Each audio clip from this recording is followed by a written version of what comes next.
आज के प्रातःकालीन श्रीमद् भागवत के सत्र में। आज बहुत ही सुंदर दिन, नरसिम्हा चतुर्दशी। और आज हम राजा पुरंजन के गुणों का वर्णन के साथ साथ प्रहलाद महाराज की शिक्षाओं पे भी थोड़ी चर्चा करेंगे। तो आज का श्लोक जो है 4.25.47, उसका एक बार मैं अनुवाद पढ़ लेता हूँ। तो अनुवाद इस प्रकार है। खगोता तथा आविर्मुखी नाम के दो द्वार पूर्व की ओर स्थित थे, किंतु वे दोनों एक स्थान पर ही बनाए गए थे। राजा इन दोनों द्वारों से होकर विभ्राजित नामक नगरी को अपने मित्र ध्रुमान के साथ जाया करता था। तो इसके पहले वाले श्लोक में हमने देखा कि नौ द्वार, हम स्टार्ट से ही देख रहे हैं कि जो शरीर है उसमें नौ द्वार बनाए गए। तो ये जो नौ द्वार है ये इंद्रिय तृप्ति के द्वार है। इंद्रिय तृप्ति इसी द्वारों से की जाती है। और जैसे हमने पहले भी चर्चा की है कि जो हम है, जो ये पुरंजन नामक जो जीव है, जिसको हम आत्मा कहते हैं, वो इसी नौ द्वार के द्वारा ही अंदर शहर में प्रवेश करती, मतलब ये शरीर में प्रवेश करती है, और इसी से मृत्यु के समय बाहर भी निकलती है। तो इस अध्याय में, इस श्लोक में राजा पुरंजन की ये जो रूपक कथा है, ये एनालॉजी जो है, ये हमारे भौतिक अस्तित्व की जटिलता कह सकते हैं, इसको दर्शाती है। हम कितने इस भौतिक शरीर में आसक्त है। यहाँ हम समझ सकते हैं कि हमारी इंद्रिया जो है, हमें इंद्रिया दी है और हम इंद्रिया भोगने की कोशिश कर रहे हैं, लेकिन ये इंद्रिया को प्रकृति के नियम के द्वारा ही, प्रकृति के कुछ कर्मों के द्वारा ही, प्रकृति के द्वारा ही हम उसको भोग सकते हैं। और इस प्रकृति के ऊपर हमारी इंद्रिया बहुत भारी मात्रा में निर्भर करती है। और कैसे प्रहलाद महाराज इस विषय में हमें शिक्षा देते हैं, उसके ऊपर हम कुछ चर्चा करें। तो इस शरीर के अंदर नौ द्वार है, नौ छिद्र भगवान ने दिए हैं। विशेष रूप से ये जो आज के श्लोक में चर्चा हो रही है, सामने के जो दो द्वार है, जिसको हम आंखें कहते हैं, उस आंखों का दो द्वार का नाम दिया है। जैसे हम कहते हैं ना, इंडिया गेट। हाँ, बाद में कौन सा गेट है दिल्ली में, कौन सा है? इंडिया गेट ही है ना। और मुंबई में कौन सा है? गेट है, इंडिया गेटवे गेट ऑफ है। इंडिया है। ये gateway gateway of of India India. है और वो गेट इंडिया गेट है, दोनों इंडिया गेट दिल्ली में और यहाँ gateway of India. Gateway of gateway India. Of हाँ, तो वो गेट है, मतलब बॉम्बे आने का रास्ता। क्योंकि वहां पे क्या हो रहा था, वहां पे वहां पे शिप लगती थी, और हम पानी के मार्ग से बम्बई में एंट्री करते थे। तो इसके लिए उसको गेटवे ऑफ इंडिया कहते हैं। और ऐसे ही नाम दिया गया। तो वैसे अलग अलग द्वार है। तो ये दो द्वार जो हमारे आंखें हैं, उसका नाम क्या है? खगोता और आरवीर मुखी। और इसके विषय में आज हम थोड़ी चर्चा करेंगे।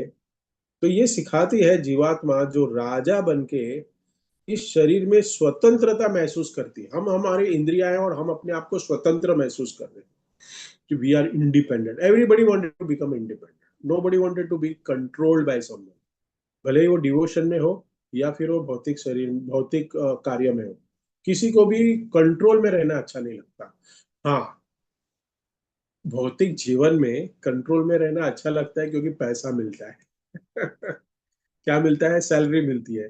तो वो मेरा बॉस है, उसको सलाम करूंगा, करेक्ट। लेकिन कभी कभी देखा गया है कि कुछ सालों बाद, कुछ वर्ष बाद, भक्ति के नियमों को पालन करने के बाद भी कभी कभी हम अपनी एडमिनिस्ट्रेटिव जो हमारे रहते हैं, या हमारे काउंसलर रहते हैं, या हमारे गुरुजन रहते हैं, उनपे हमें कभी कभी कुछ निर्भरता कम होने लगती है, हमें इंडिपेंडेंट होना पड़ता है। हम इंडिपेंडेंट हो जाते हैं because we find some faults and different different things. तो ये जो आंखें इस यहाँ कहा गया है कि ये आंखें को हमें देखने का कार्य है। आंखें तो देखेगी ना, कितने दिन कितना टाइम बंद करके रखोगे? 6 घंटा, 7 घंटा, कोई ज्यादा से ज्यादा 10 घंटा आंखें बंद करके सो सकता है।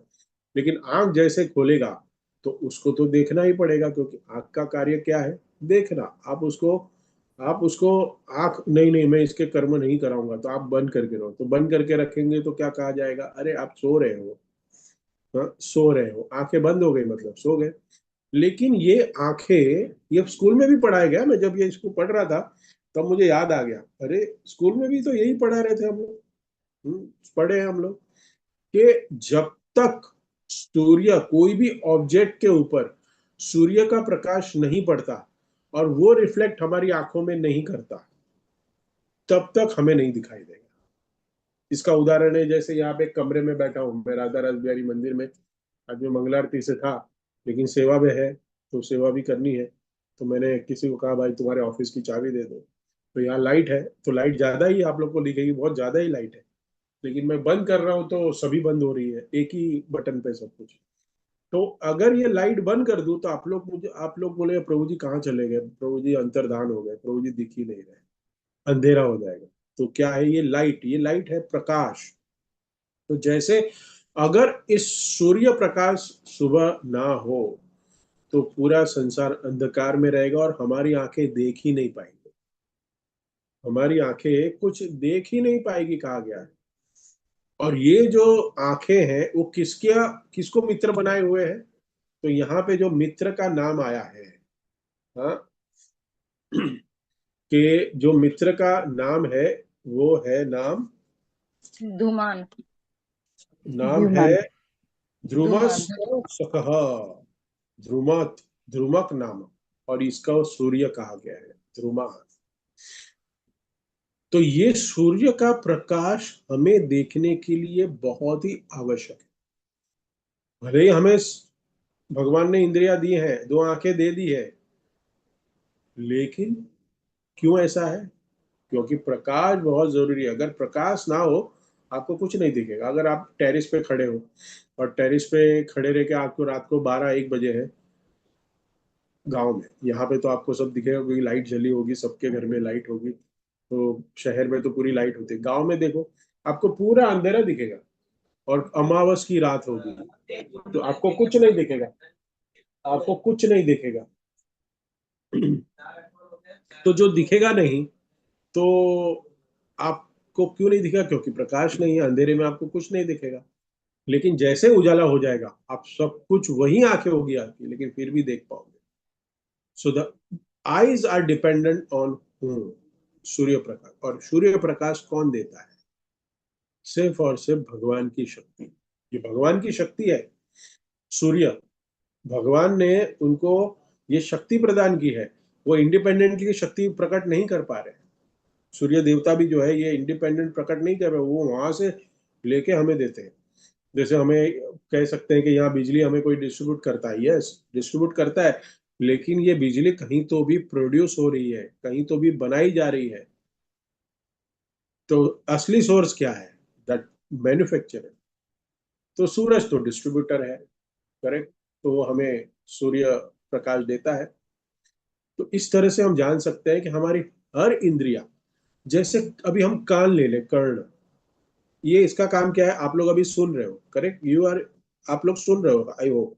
श्रवणम सबसे इंपॉर्टेंट है, हाँ? श्रवणम कीर्तनम विष्णु स्मरणम पाद सेवनम अर्चनम वंदनम दास्यम साक्यम आत्मनिवेदनम। तो हमारा सबसे बड़ा गुण क्या है? हमारा प्रहलाद महाराज की भी शिक्षा क्या है? श्रवणम। हर रोज श्रवण करें, और वो भी अटेंटिवली श्रवण करेंगे तो क्या हो जाएगा कि श्रवण मात्र से ही क्या हो जाएगा? You go back home to God. कल रामरूप प्रभु लेक्चर बता रहे थे, लेक्चर में, और वो कह रहे थे कि प्रभुपाद एक बार लेक्चर में बताए हैं लॉस एंजलिस में कि अगर कोई कृष्णा बुक पढ़ता है, श्रवण करता है भगवान की लीलाओं, कृष्णा बुक में क्या है? भगवान श्री कृष्ण की लीला है। तो अगर और 16 माला जप करता है और हर रोज कृष्णा बुक पढ़ता है, लीलाओं को सुनता है, so he will definitely develop Krishna प्रेम। श्री प्रभुपाद ने गारंटी दी, ही विल डेफिनेटली। और यही तो हमारा उद्देश्य है। क्या है हमारा उद्देश्य? जीवन के अंत में भगवान से हमारी रुचि, भगवान के नाम में और भगवान के सेवा में हमारी रुचि उत्पन्न। तो कर्ण में जो हम आज सुन रहे हैं, वो भी क्यों सुन पा रहे हैं? क्योंकि एक वेव्स है, उस वेव्स किस पे ट्रैवल करती है? हवा पे। तो ये हवा तो हमने माँ के गर्भ से हम अपना कोटा लेके आए नहीं है।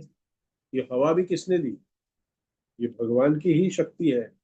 वायु देवता, वायु देवता को शक्ति कौन दे रहा है? भगवान से ही आ रही है। ऐसे हम देख सकते हैं कि जैसे ये हम खा रहे हैं, प्रभोग कर रहे हैं, जैसे हमें एक बार ये भी तो है हमारा मुख, जिससे हम अन्न ग्रहण करते हैं, प्रसाद ग्रहण करते हैं, करेक्ट।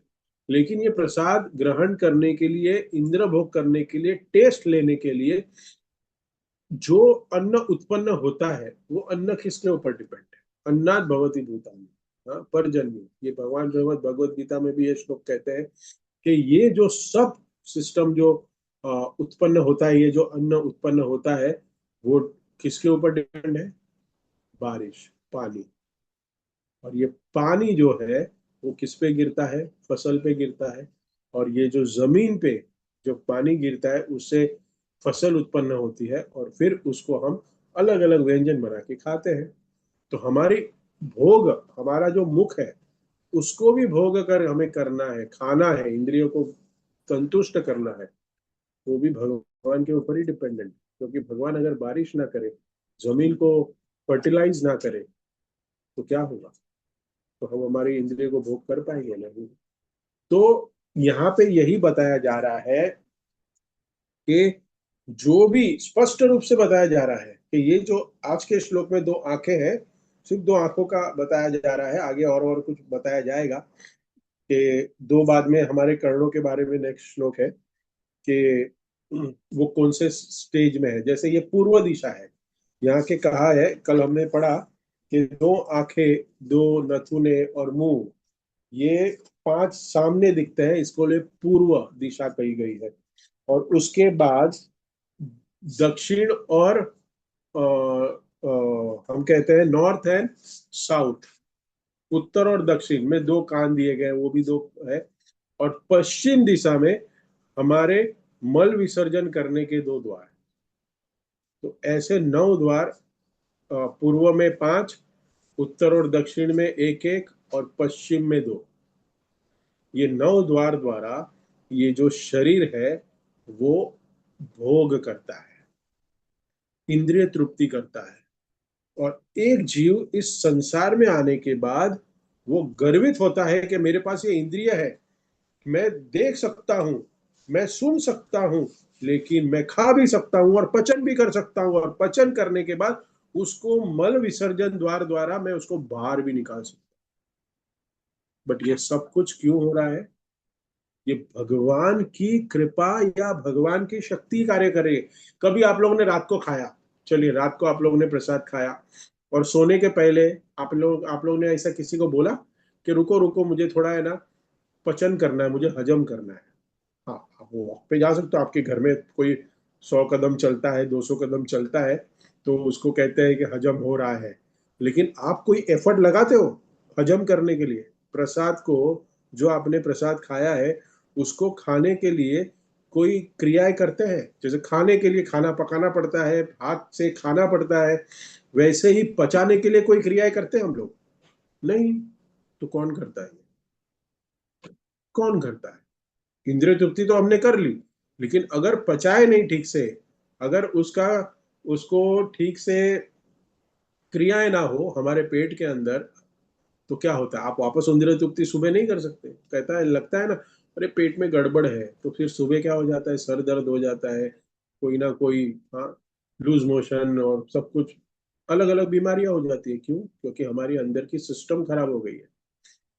तो ये सिस्टम भी कौन बनाए रखता है? भगवान की शक्ति है। हमने इसी अध्याय में नौ प्रकार के वायु के विषय में हमने किया ना।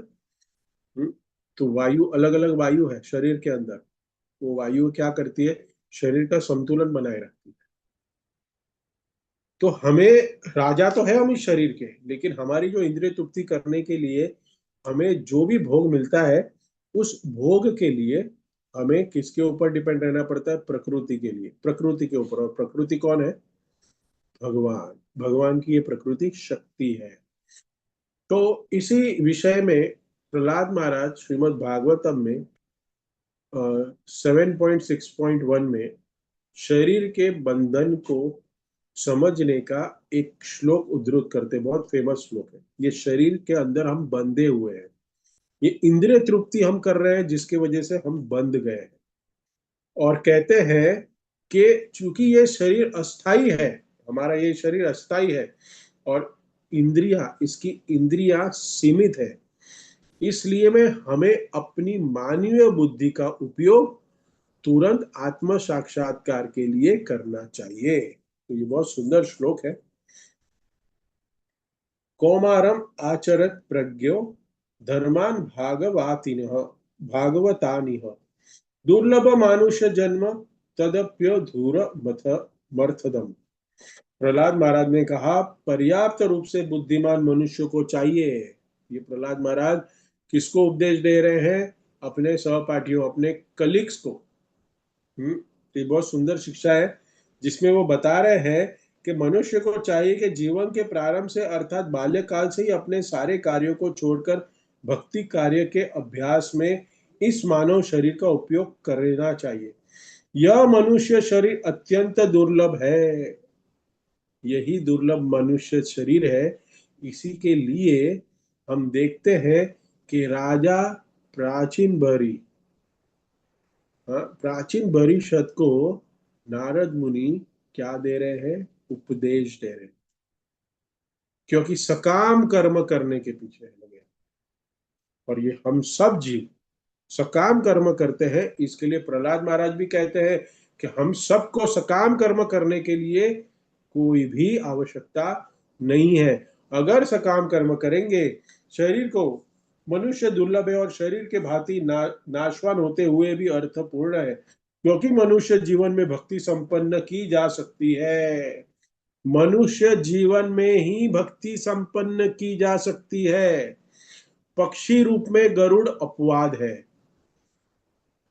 रेप्टाइल्स एनिमल में कालिया नाग अपवाद है, अलग अलग ऐसे हाथी, गजेंद्र, ये भी एक एनिमल में वो अपवाद है। हम कहे अरे उन्होंने तो किया, गरुड़ जी तो भगवान के वाहन है।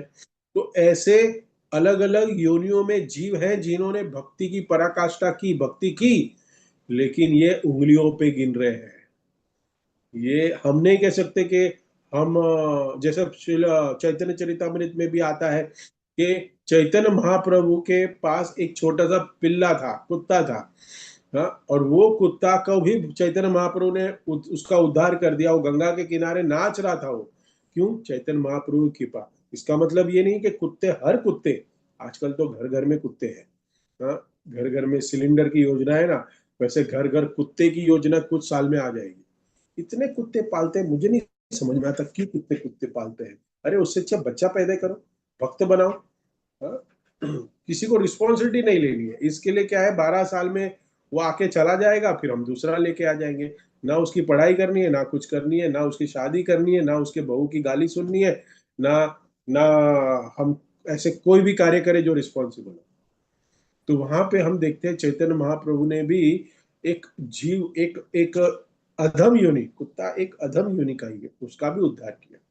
लेकिन हम ये नहीं कह सकते कि ऐसे योनियों में जो उद्धार हुए, मतलब वहां पे से भी 80 लाख योनियां, उसमें से भी भगवत धाम जा सकते हैं, नहीं, बहुत रेयर है, अपवाद है। इसलिए यहाँ कह रहे हैं क्योंकि मनुष्य जीवन में भक्ति संपन्न की जा सकती है। यदि निष्ठा पूर्वक किंचित भी भक्ति की जाए तो पूर्ण सिद्धि प्राप्त हो सकती है। यही बताने के लिए जो प्रहलाद महाराज अपने सहपाठियों, कितने साल के हैं, 5 साल के बच्चे लोग हैं, 5 years old, और उनको क्या प्राप्त हो रहा है? दिव्य ज्ञान। और वो कौन दे रहा है? प्रहलाद महाराज। एक महाजन बनेंगे। हाँ, आगे जाके महाजन बनेंगे। वो कह रहे हैं कि कि हमें इस मनुष्य जीवन को इंद्रिय भोग में नहीं लगाना है। यही पुरंजन की कथा से प्राचीन परिषद को नारद मुनि सीख दे रहे, मतलब उनको बता रहे कि मनुष्य जीवन जो है बहुत ही दुर्लभ है। दुर्लभ मनुष्य जन्म। और फिर हम जब आगे देखते हैं कि एक बहुत सुंदर एक श्लोक है जो इंद्रिय तृप्ति के विषय में इसी अध्याय का आगे बता रहे हैं। इसी 7वें श्लोक में ही जो है वो 12 नंबर 7वें अध्याय का ही है, जो 10.12 नंबर श्लोक है। भले ही तुम इस भौतिक जगत में ही क्यों न हो, लेकिन तुम्हें निरंतर मेरे उपदेश तथा वचनों को सुनना चाहिए, श्रवण करना चाहिए। ये कौन कह रहे हैं? प्रहलाद महाराज को। प्रहलाद महाराज को शिक्षा दे रहे हैं नारद मुनि। नारद मुनि की शिक्षा देखिए। ये नारद मुनि जो है ना, ये सबसे बड़े प्रचारक है। बहुत सारी वो शिक्षाएं, बहुत सारे भक्तों को महान भक्त बनाए, और वो शुद्ध भक्त है। और कह रहे हैं लेकिन तुम्हें निरंतर मेरे उपदेश तथा वचनों को सुनना चाहिए और मेरे ही विचार में लीन रहना चाहिए, क्योंकि मैं हर एक के हृदय में परमात्मा रूप में निवास करता हूँ। अतः तुम सकाम कर्मों का परित्याग करके मेरी पूजा करो। यही बताया। सकाम कर्म का त्याग करना पड़ेगा। और सकाम कर्म का त्याग नहीं किया तो एक बहुत सुंदर श्लोक इसी प्रहलाद महाराज और नरसिंह भगवान का जो चैप्टर है उसमें आता है 7.10.13। इसके बाद का ही श्लोक है, सकाम कर्म के विषय में बता रहे कि अगर हम सकाम कर्म करते रहे, प्राचीन परिषद सकाम कर्म कर रहा है, इसके लिए नारद मुनि उनको उपदेश दे रहे हैं। किससे? पुरंजन की कथा घुमा फिरा के हाँ समझा रहे हैं। और फिर फाइनली करेंगे, अरे आपने तो कहा ये तो पुरंजन में ही हूँ। नारद मुनि ने सर पे हाथ मारेगा, अरे हाँ बाबा तेरी ही कथा है ये। तो ये उनकी कथा नहीं है प्राचीन परिषद की, ये किसकी कथा है? हम सब जैसे अधम जीव की, मेरी आप लोग की नहीं। आप लोग तो महान भक्तों, नित्यम भागवत सेवा कर रहे हो। मैं तो गुरुवार गुरुवार आके कुछ लेक्चर बोल देता हूँ। तो ये बहुत सुंदर श्लोक है सकाम कर्म के लिए कि हमें त्यागना पड़ेगा सकाम कर्म, नहीं तो क्या होगा। नारद मुनि प्रहलाद महाराज को कह रहे हैं कि 7.10.13 का ये श्लोक है। भोगेन पुण्य कुलशे कुशलेन पापम कलेवरम कालजवेन हित्वा कीर्ति विशुद्धया सुरलोक गीता वीताय मे श्री मुक्त बंधना। हे प्रहलाद, इस भौतिक जगत में रहते हुए तुम सुख का अनुभव करके अपने पुण्य कर्म से सारे फलों को समाप्त कर सकोगे। भोगेन पुण्य कुलशेन पाप। हमें ये तत्व को जानना है कि अगर हमने कोई भी सकाम कर्म किए तो हमें पुण्य प्राप्त होंगे। सकाम कर्म मतलब जो भी कर्म हम करें जो एक धार्मिक कार्य है। जैसे आप लोग को पता है बहुत सारे ऐसे कार्य हैं, बहुत अच्छे अच्छे कार्य करना लोगों को अच्छा लगता है, भक्तों को नहीं। लेकिन भक्तों को भी करते हैं, लेकिन जनरल पब्लिक उनको बहुत अच्छा लगता है। किसी गरीब को दान कर दे, कभी अभी गर्मी है एसी दान कर दे, सबके घर में एसी लगा दे, ऐसा होता है नहीं? अपनी क्षमता के हिसाब से करते हैं। हाँ कुछ ना कुछ, हाँ ठंडा पानी का एक कूलर लगा दे, कोई कोल्ड ड्रिंक बांट दे, ऐसे सब करते हैं सकाम कर्म। लेकिन अगर ये सकाम कर्म करने के पीछे अगर हम लगे, भक्तों के लिए खास है, अगर हम भक्त लोग सकाम कर्म कर रहे हैं तो क्या करना पड़ेगा? भोगे न पुण्यम, भोगना पड़ेगा ये पुण्य। और ये पुण्य भोग करने के लिए आपको कहाँ जाना पड़ेगा? स्वर्ग जाना। और अगर स्वर्ग चले गए तो वहां तो भोग करेंगे अपने अनुसार जो पुण्य कर्म किए। और कहते हैं कि पुण्य भोग करना पड़ेगा, क्योंकि अगर हमने कोई सकाम कर्म किए हैं तो भगवान तो भोग देंगे ही। भगवान ऐसा नहीं करेंगे, अरे नहीं नहीं नहीं तुमको एक कर्म मैं नहीं दूंगा, इसका भोगने नहीं दूंगा क्योंकि तुम बहुत अच्छे भक्त हो। नहीं, भोगना ही पड़ेगा। और कहते हैं कुशलेन पापम, कलेवरम काल जेवेन हित्वा। अरे, अगर तुमने कुछ पाप कार्य किए हैं तो उस पाप कार्य करने को भोगने के लिए तुम्हें नरक जाना पड़ेगा, नरक में गति होगी। तो ये इस तात्पर्य में श्रील प्रभुपाद कहते हैं कि कुशलेन शब्द अत्यंत महत्वपूर्ण है। कुशलेन पापम, मनुष्य को भौतिक जगत में अत्यंत कौशल से रहना चाहिए। और मनुष्य को मतलब भक्त को खास करके बहुत कौशल से, बहुत कॉशियसली हमें अपने हर एक कर्म करने चाहिए। भक्त को है ना डीलिंग में कभी भी बहुत ध्यान से अपने कर्मों को करना चाहिए। कर्म करने के पहले सोचना चाहिए whether I am going to get this pious activity of this karma और I am going to get paap. मैं उसको पुण्य कमाने वाला हूं या पाप कमाने वाला हूं, इन दोनों से। ऐसा कोई कर्म, अरे ये तो काम, ये कर्म से मैं पाप कमाऊंगा, अरे इस कर्म से मैं पुण्य कमाऊंगा, अरे लफड़ा है, ये प्रॉब्लम है। मुझे तो अकर्म करने हैं, निष्काम कृष्ण भावना भावित कर्म करने हैं। हमें वो निष्काम कर्म करने, वो यहाँ पे कह रहे ज जगे द्वैत जगत कहलाता है, क्योंकि इसमें कभी पुण्य करना होता है तो कभी पाप करना होता है। आप देखो, पाप हो ही जाता है। अभी मैं बोल रहा हूँ, हाँ, हम कभी गाड़ी भी चला रहे हैं तो रास्ते में कभी कोई कीटाणु, कोई चीटी आ जाती है, हमें पता भी नहीं है। अभी कभी कभी हमारे मुख में कितने हवा जा रही है तो कितने बैक्टीरिया जाते होंगे, हमें पता भी नहीं है। तो ये पाप हो रहा है, हम इसको कोई कंट्रोल नहीं कर सकते। यदि भी कोई पाप नहीं करना चाहता, किंतु यह संसार ऐसा बना है कि इसमें सदैव संकट बना रहता है। पदम पदम यद विपदम, इस तरह भक्ति करते हुए भी भक्त के अनेक शत्रु बन जाते हैं। भक्ति करते हुए अनेक शत्रु बन जाते हैं, पता ही नहीं हमें हमारे शत्रु बन गए, क्योंकि हम कभी कभी पाप कर्म, कभी कभी क्या पाप कर्म कर लेते हैं, कभी कभी भक्ति कर लेते हैं, क्योंकि उनका पिता तक उनका शत्रु बन जाता है। प्रहलाद महाराज को स्वयं इसका अनुभव हुआ, अपना पिता शत्रु बन गए। क्यों? प्रहलाद महाराज ने क्या कर्म किया? भक्ति भावित कर्म किए ना उन्होंने तो। भगवान विष्णु की आराधना की और कहा तुम सुप्रीम नहीं हो, भगवान सुप्रीम है। तो वैर मोल लिया, दुश्मन बना लिया। भक्तों को चाहिए कि अत्यंत कौशल के साथ वे सदैव परमेश्वर का चिंतन करें, जिससे दुख उनको उसका स्पर्श भी ना कर पाए। यह पाप पुण्य की कुशल व्यवस्था है। पाप पुण्य की कुशल व्यवस्था है। प्रहलाद महाराज जैसे उन्नत भक्त जीव मुक्त होता है, अर्थात इसी जीवन में भौतिक शरीर से मुक्त करता है। तो हमें ये बहुत सुंदर तरीके से श्लोक में समझना है कि सकाम कर्म के विषय में हमें, जो सकाम कर्म करने के लिए सबसे इंपॉर्टेंट हमें क्या है? सकाम कर्म करने के लिए हमारी इंद्रियां है। वो इंद्रियां हमें प्रेरित करती है, और उस इंद्रियों को प्रेरित करने के लिए क्या है, उसके पीछे हम पहले भी चर्चा कर चुके हैं, मन। ये जो मन है वो बहुत ही चंचल है। वो हमें अलग अलग दिशाओं में भगाता है, इंद्रिय तृप्ति करने के लिए प्रेरित करता है। और जिसके वजह से क्या होता है हमारा, उसकी वजह से हम इस इंद्रिय भोग में फंसे रहते हैं और सकाम कर्म करने के लिए निरंतर प्रयास करते रहते हैं। और आगे हम देखते हैं कि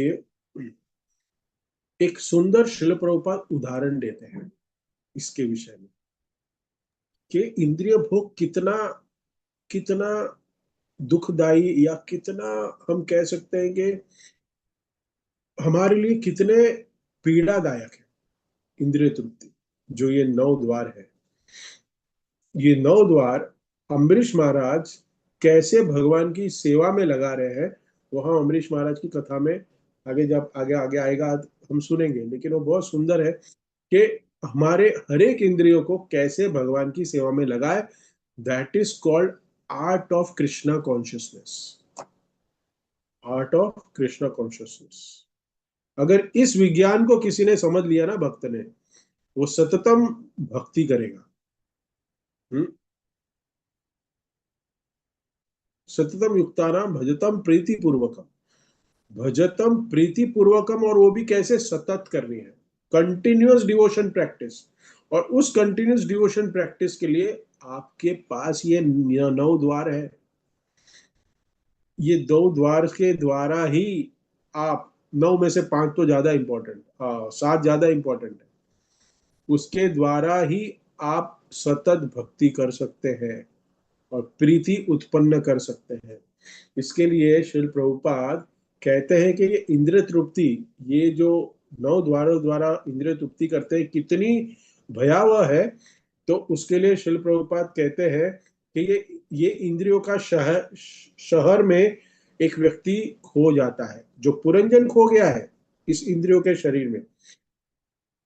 और प्रहलाद जी एक आसक्त गृहस्थ की तुलना रेशम के कीड़े से करते हैं।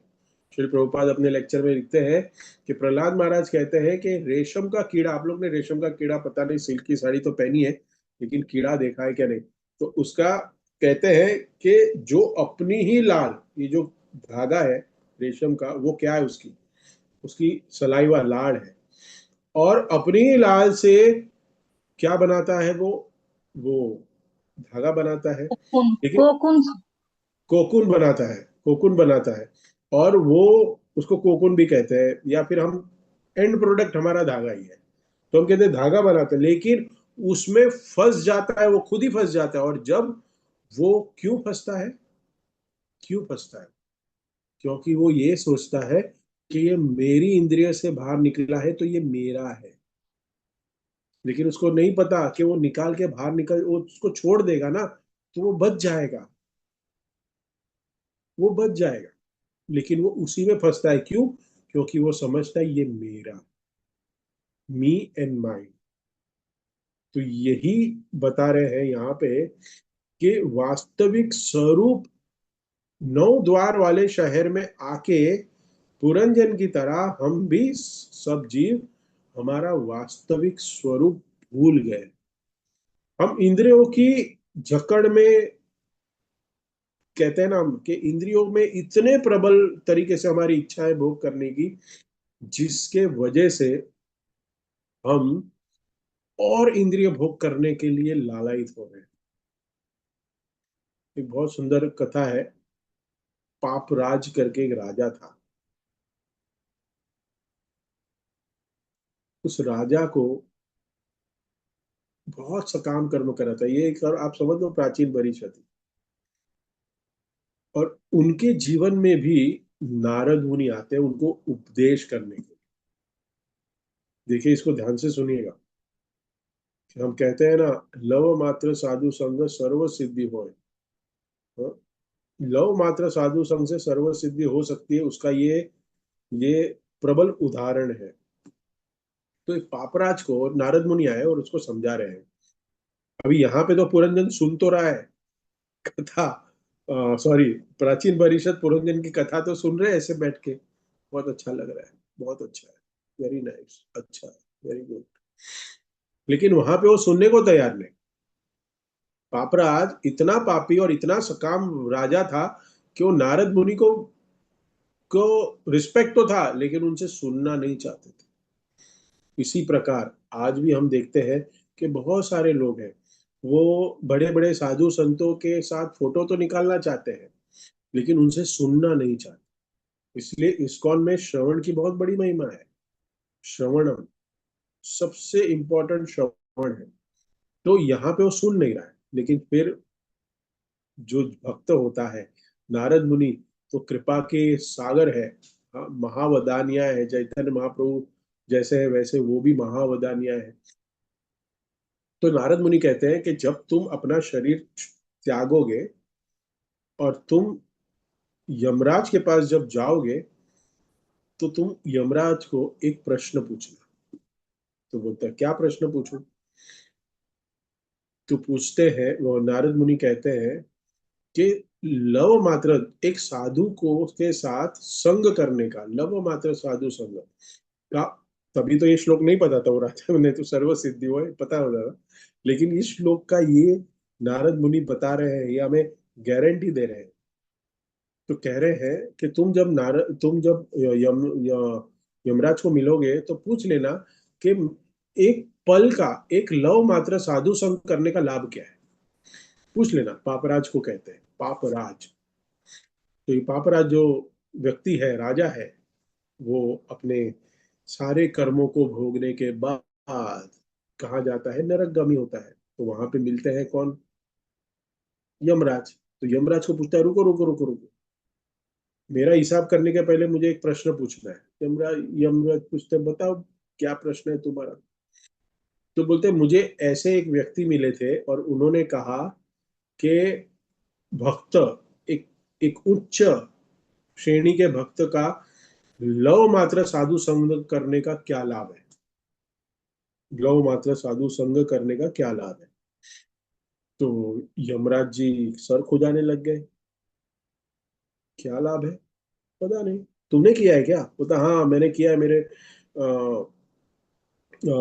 मेरे राज्य में ऐसे ऐसे मुनि आए थे और उनको मुझे उपदेश देना था, लेकिन मेरे पास टाइम नहीं था, मेरे को ऑफिस जाना था, बहुत बड़ी मीटिंगें करनी थी।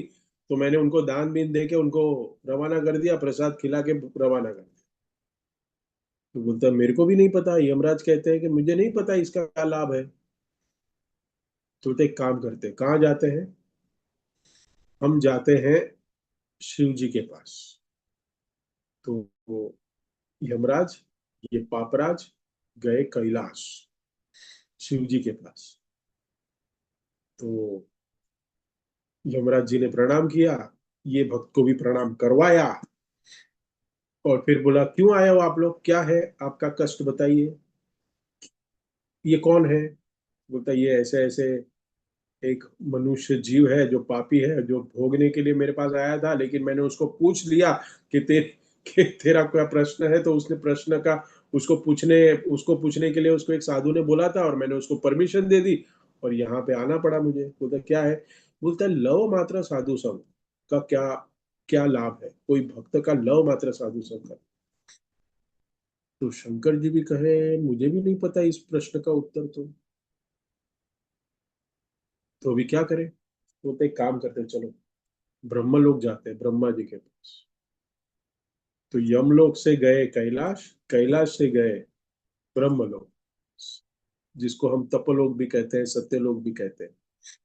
तो वहां पे गए और ब्रह्मा जी को प्रणाम किया। किन किन ने, शिव जी, अ, यमराज जी, और ये अपराज। और कहा, क्या है वत्स, बताइए आप लोग, क्या क्या कारण क्या है आपका आने के। तो देखिए, कभी कभी है ना, ऐसे ही होता है कि कोई मिलने आता है, कोई होता है ना, तो उसका कारण पूछना चाहिए कि आपसे क्या सेवा करूं मैं। कहते हैं ना हम लोग, आपकी क्या सेवा करूं, आपका आने का क्या उद्देश्य है, बोलिए आप। साधु संग जब भी करते हैं, साधु जब आते हैं घर पे, तो उसको पूछना चाहिए, आपकी क्या सेवा करूं। साधु को क्या चाहिए, साधु वही मांगता है जो भगवान की सेवा में लगा सके। साधु का तो एक ही कर्तव्य है कि वो सबको भगवान की सेवा में लगाए, और जिस यजमान के घर पे गया है खास करके उसको भगवान की सेवा में लगाए। तो ब्रह्मा जी ने पूछा, बताइए क्या कारण है आपका आने का। तो कहता है कि ऐसा ऐसे ये पापराज है, उसने मुझे प्रश्न पूछ लिया है, तो अभी इस प्रश्न का उत्तर दीजिए। ब्रह्मा जी कहते हैं, मुझे भी नहीं पता। देखिए, यमराज, शिव जी और ब्रह्मा जी, तीनों के पास इसका आंसर नहीं है। तो अभी ये तीनों कहाँ जाएंगे, कहाँ जाएंगे बताइए, अभी उसके सुप्रीम कौन है, उसके ऊपर कौन है। विष्णु भगवान। विष्णु भगवान के पास जाएंगे। विष्णु भगवान। भगवान विष्णु के पास गए। तो ये देखो, तीन लोग, और ये पापराज, ब्रह्मा जी, यमराज जी और शिव जी, और ये पापराज, तीनों गए कहाँ पे, विष्णु के पास। और वहां पे भगवान शेष शैया पे लेटे हुए थे, लक्ष्मी जी सेवा कर रही थी। और ये तीनों को देख के लक्ष्मी जी ने भी प्रणाम किया, और क्या किया, भगवान भी उठे और उनका आदर से उनका स्वागत किया। बोलता, आप लोग तीनों जन, तीन तीन महाजन आज मेरे लोक में आ गए, वैकुंठ में, क्या सौभाग्य है। तो बोला, ठीक है भगवान, आपके पास आए तो हैं हम, लेकिन हमारा एक प्रश्न है। तो बोलता है, ये कौन है, ये क्या प्रश्न है। बोलता है, यही तो प्रश्न है जो खड़ा है पापराज, ये प्रश्न है। तो बोलता है, इसका एक प्रश्न है, क्या प्रश्न है। कहता है कि लव मात्र साधु संग करने का क्या लाभ है। सुनिएगा ठीक से, किसको पूछा, तीन तीन महाजन, विष्णु लोग पहुंचे और भगवान को पूछ रहे हैं कि क्या लाभ है। तो भगवान ने आंसर क्या दिया पता है? बोलता है इसकी आंसर की क्या जरूरत है, यही इसका आंसर है कि देखिए तीन तीन महाजन एक जीव को विष्णु वैकुंठ लोक लेके आ गए। यही लव मात्र साधु संघ का लाभ है कि वो जीव जो है वो भगवत धाम चला गया। जो पापराज है वो भगवत धाम पहुंच गया और भगवान के दर्शन कर लिए। कैसे? लव मात्र साधु संघ, नारद मुनि की कृपा से। यही नारद मुनि की कृपा राजा प्राचीन बरिशत को पे है। बहुत इंपॉर्टेंट है लव मात्र साधु संघ। प्रहलाद महाराज ने भी अपने जीवन में साधु संग किया नारद मुनि का। और वो भी साधु संग कैसे करते हैं, खास करके हमारे संप्रदाय में कैसे करते हैं, कोई बता पाएगा? साधु संघ का सबसे उज्जवल उदाहरण जो प्रहलाद महाराज की शिक्षा में हमें लेना है, साधु संघ हम कैसे करते हैं? संकीर्तन से प्रभु जी। श्रवणम। श्रवण। श्रवणम, सबसे पहले श्रवणम। प्रहलाद महाराज की नवविधा भक्ति में क्या आता है? पहला श्रवणम और फिर कीर्तनम। ये दो इंपॉर्टेंट है, सबसे इंपॉर्टेंट। हम कह सकते हैं कि ये जो नवविधा भक्ति में ये जो श्रवणम कीर्तनम है ना, वो 90% हमारा सिलेबस है। 90%। श्रवणम कीर्तनम विष्णु स्मरणम पाद सेवनम अर्चनम वंदनम दास्यम साख्यम आत्मनिवेदन। आत्मनिवेदनम मतलब क्या है? मालूम है? सरेंडर, जो सबसे एंड में दिया है। क्यों? क्योंकि सबसे डिफिकल्ट है। लेकिन हम जब कहते हैं कि सरेंडर कब हो पाएंगे? जब हमारा श्रवणम और कीर्तनम बहुत अच्छा होगा, टॉप क्वालिटी का होगा। टॉप क्वालिटी मतलब श्रवणम अटेंटिवली करें हम, अटेंटिवली श्रवण। और ये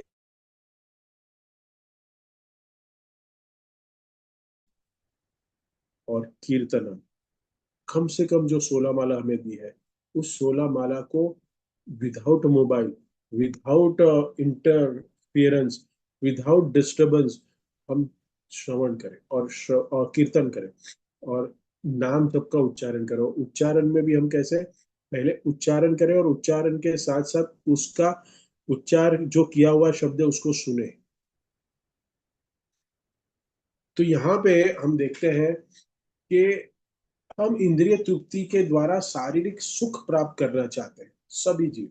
और शारीरिक सुख प्राप्त करने के लिए जो जीव सब इस संसार में भटक रहा है उसके विषय में प्रहलाद महाराज अपने सहपाठियों को एक सुंदर श्लोक उद्धृत करते हैं।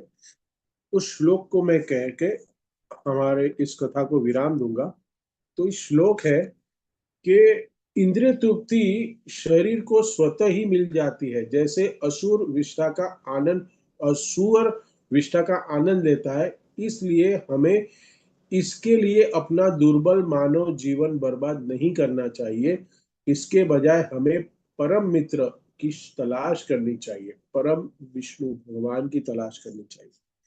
कि यहाँ श्री प्रभुपाद अपने तात्पर्य में लिखते हैं कि सामान्यतः यह समझा जाता है कि परम सत्य के निराकार ब्रह्म स्वरूप में लीन होने से मनुष्य पूर्णतः सुखी हो जाता है। तो यहाँ पे परम ब्रह्म की व्याख्या दी गई है, लेकिन फिर श्री प्रभुपाद कहते हैं कि उससे भी उच्चतर एक एक ये कहते हैं इससे भी उच्चतर एक आनंद है जो है भगवान की सेवा। तो इस भक्ति में निरंतर मग्न रहने से मनुष्य को जो दिव्य आनंद मिलता है उससे वह भौतिक संसार से पूर्णतः मुक्त हो जाता है। सारे विद्वान व्यक्ति इसे जानते हैं। अतएव हे मित्रों, हे असुर पुत्रों, तुम सभी लोग तुरंत अपने अपने हृदय में स्थित परमात्मा का ध्यान और पूजन आरंभ कर दो। तुरंत आरंभ करना पड़ेगा। नहीं तो अगर हम ये इंद्रिय तृप्ति के भोगों में अगर हम लिपटे हुए हैं तो क्या होगा?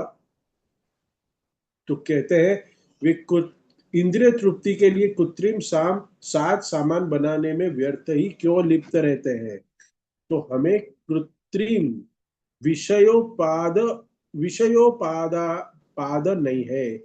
सामान्यतः किम विषयोपादन, हम सब जीव ये विषय को भोगने में निरंतर लगे हुए हैं, लेकिन हमें इससे बचना है, हमें इससे अपने आप को बाहर निकालना है। यही पुरंजन की कथा से हमें नारद मुनि कह रहे हैं, और इन्हीं नारद मुनि ने प्रहलाद महाराज को शिक्षा दी। प्रहलाद महाराज को शिक्षा दी कि आपको, और प्रहलाद महाराज ने सुंदर तरीके से इसका श्रवण किया, और इस श्रवण करने के बाद उस श्रवण का उपयोग क्या किया उन्होंने? प्रचार किया, अपने सहपाठियों को बताया, जीव दया। तो यही हमारा संप्रदाय है कि अटेंटिव हियरिंग करें और फिर हम इसका प्रचार करें, दूसरों को भी इस कृष्ण भावना भावित आंदोलन में उनको जोड़े, उनको भी आनंद का अनुभव कैसे करना है।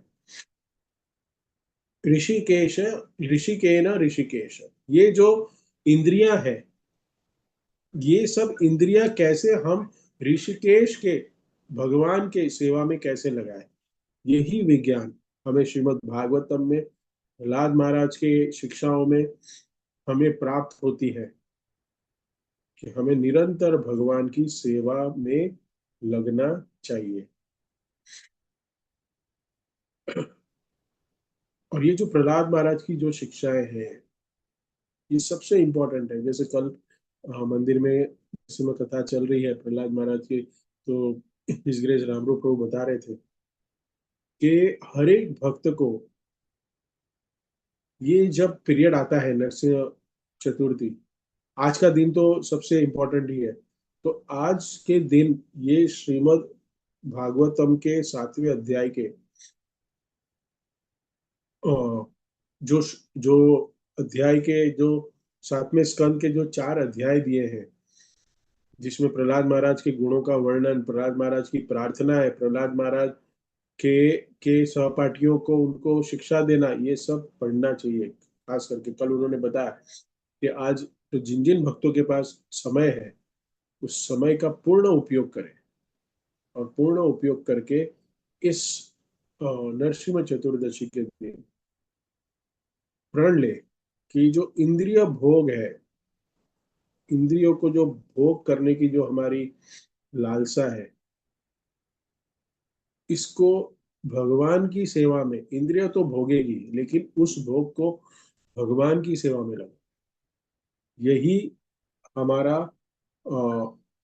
विज्ञान है। इस विज्ञान को समझना पड़ेगा, तभी हम भक्ति में निरंतर भगवान का स्मरण कर पाएंगे, क्योंकि स्मरण सबसे ज्यादा इम्पोर्टेंट है। क्योंकि तीसरा क्या है? तीसरा क्या है नवविधा में? कौन बता पाएगा? पहला हमने किया विष्णु नवनम, विष्णु स्मरणम। विष्णु स्मरणम। तो स्मरण की शक्ति है, अंत काल में हमें स्मरण चाहिए। अगर भगवान स्मरण में आ गए ना, ये ये स्मरण के लिए हमें क्या करना है? श्रवणम और कीर्तनम। अगर हमारा निरंतर श्रवणम और कीर्तनम अच्छा होगा तो भगवान हमारे स्मरण में रहेंगे। और भगवान भी भगवत गीता में क्या कहते हैं कि अंत काले च मामे स्मरणम। अंत काल में क्या है? स्मरण करना है हमें, अंत काल में स्मरण भगवान का करना। स्मरण करना है। ये स्मरण का ही प्रोसेस है जो प्रहलाद महाराज ने हमें दिया, श्रवणम और कीर्तनम। अगर ये हमारा निरंतर और बहुत अच्छी क्वालिटी का होगा तो स्मरण हो जाएगा। क्या हो जाएगा? स्मरण हो जाएगा। और अगर स्मरण हो गया, हमारा स्मरण में रहेगा भगवान अंत काल में, तो हम सीधा कहाँ जाएंगे? तो सीधा भगवत धाम, सीधा भगवत धाम। लव मात्र साधु संग सर्व सिद्धि हो। इतने सारे साधु हैं हमारे पास, उन साधुओं का संग भी हमारे पास है, तो संग हमें करना चाहिए। उनके, शिल प्रभुपाद का संग हम कैसे लेते हैं? उनकी किताबों से, उनके उनके उद्देश्यों से, उनके उपदेशों से, उनके उनके दिए गए नियमों का पालन करने से। तो इस भक्ति की विधान को अगर हम ठीक से समझेंगे तो हम इस इंद्रिय तृप्ति के जो एक शहर है, जो 9 द्वार वाला शहर हमें दिया है, उस द्वार से, इस शरीर से हम बच जाएंगे, इंद्रिय तृप्ति करने से बच जाएंगे।